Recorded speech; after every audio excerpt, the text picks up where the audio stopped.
I'd like to share a reflection on the topic of overfunctioning and underfunctioning. At our recent elders meeting, we had a great discussion about the general topic of self-care. And that discussion prompts me to share something that I've learned in the past that's related to this.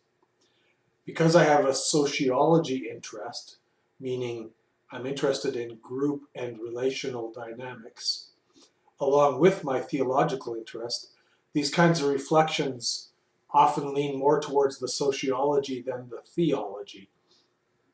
But they are still, I believe, quite useful for us to learn about.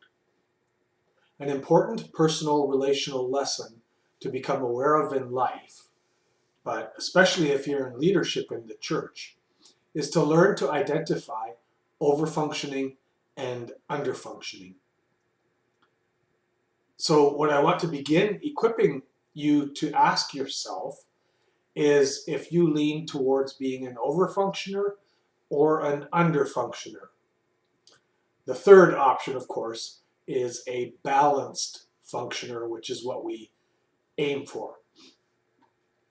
When I am overfunctioning, I am taking action beyond my reasonable responsibility and without having been invited to do so. Action which someone else could or might be responsible for. When I am underfunctioning, I am letting others take responsibility for areas where I am actually responsible.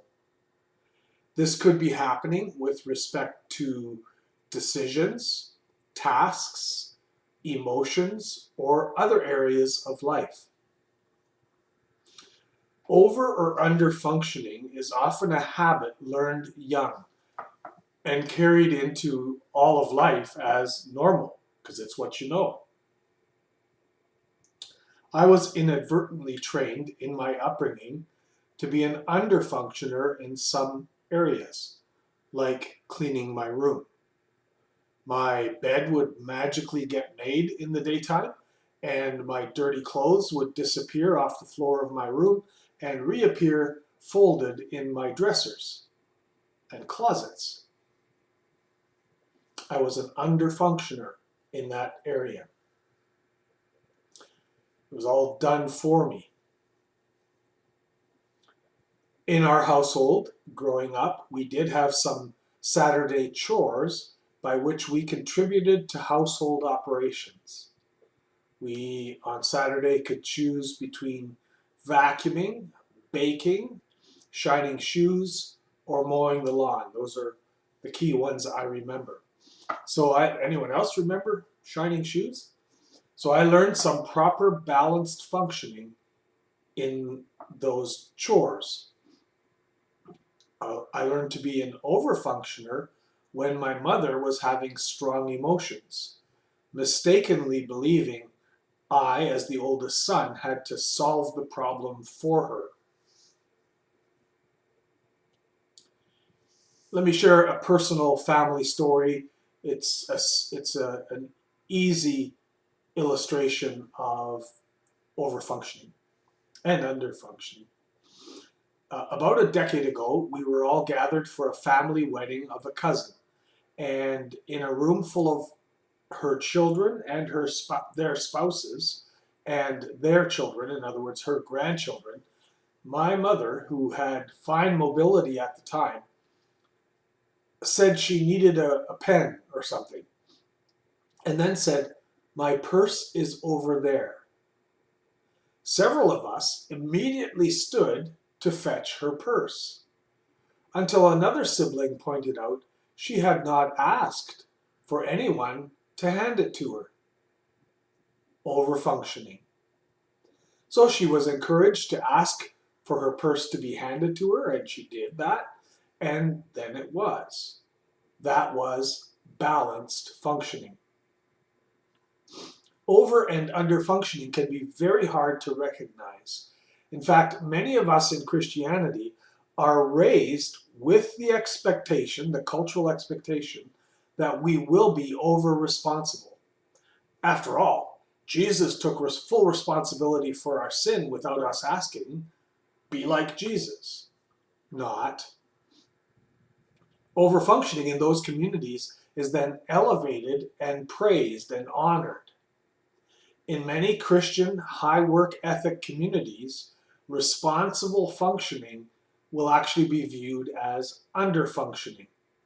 So, in other words, and this does happen, or did happen, a pastor who had healthy boundaries and who was a healthy functioner, but who wasn't overfunctioning like the last pastor a congregation had, would be considered as not doing his job.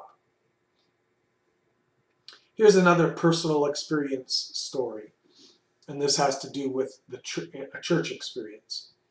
Some dozen years ago, I served a congregation in which the chair of council had been overfunctioning for some time, and the council was seriously underfunctioning.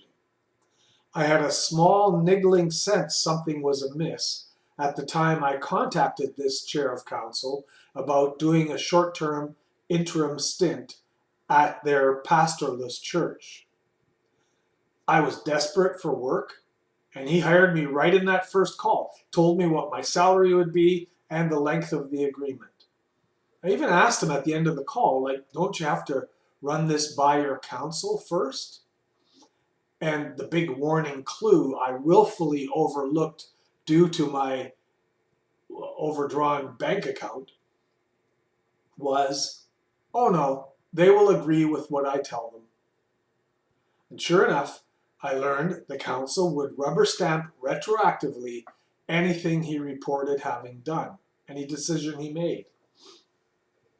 After I started there, I found out he had fired, literally, the previous short-term pastor.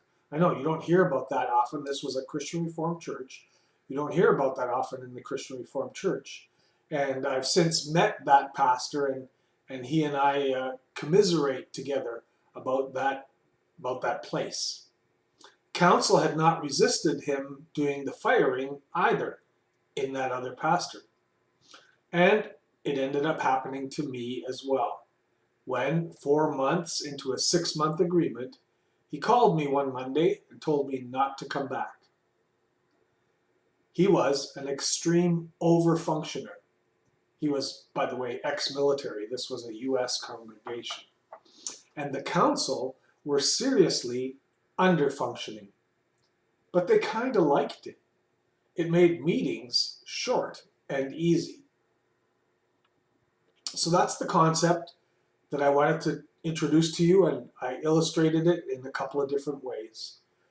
Proper functioning or balanced functioning is really about recognizing healthy, balanced boundaries and responsibilities. There's something for you to muse about. I'm open to follow-up questions or conversations if you want to ask me, like via an email, pastorpetv@gmail.com.